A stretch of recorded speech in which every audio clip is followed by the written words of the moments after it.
L'attaque s'est produite vers 4 heures du matin dans un quartier résidentiel de Goma, une ville contrôlée par les rebelles du M23 depuis janvier 2025.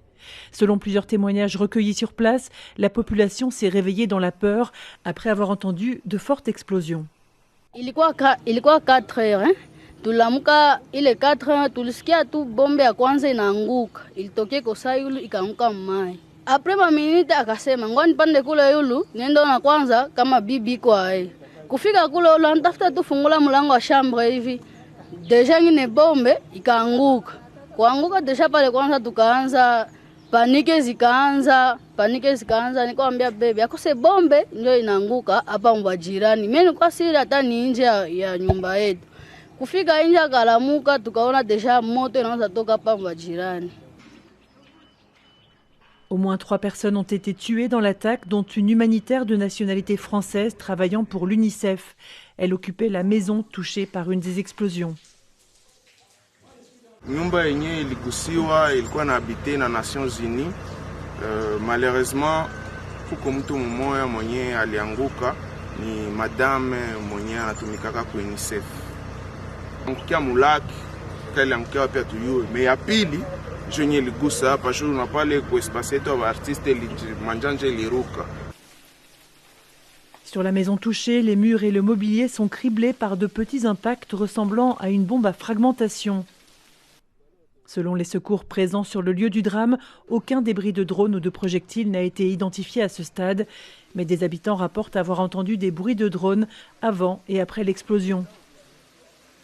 Les petits drones commerciaux, quadrocoptères, il s'agit des drones civils achetés dans le commerce, modifiés pour lancer des bombes ou s'accoser directement sur une cible. Les deux, le FARDC et M23, utilisent ce type de drone.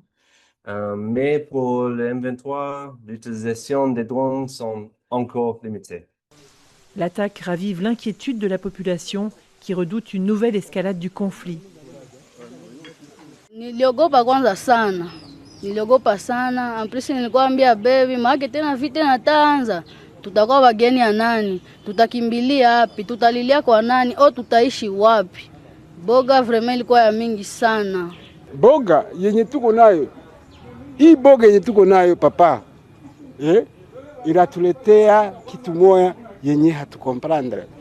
Juu na gouvernement na rebellion bote hatujui kunini tukwamo. Hatujui kunini tukwamo. Si tunapenda amani. Tunapenda amani. Na kama amani iko tutaishi vizuri. Tutaishi vizuri. On a toujours des souffrances, mais haiko sawa yetu kwamo. Haiko sawa yetu kwamo. Souffrance tu kwamo iko ya mingi sana inatugonga. Les défenseurs des droits humains se disent aussi très inquiets face à la répétition de ces frappes dans des zones habitées. Ils appellent à une résolution pacifique du conflit dans l'est de la RDC.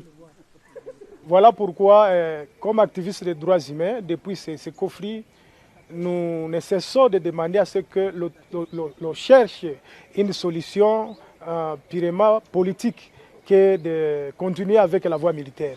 Parce qu'avec la voie militaire, nous continuerons à déplorer le nombre de morts, que ce soit parmi les militaires de part et d'autre, également aussi parmi la population.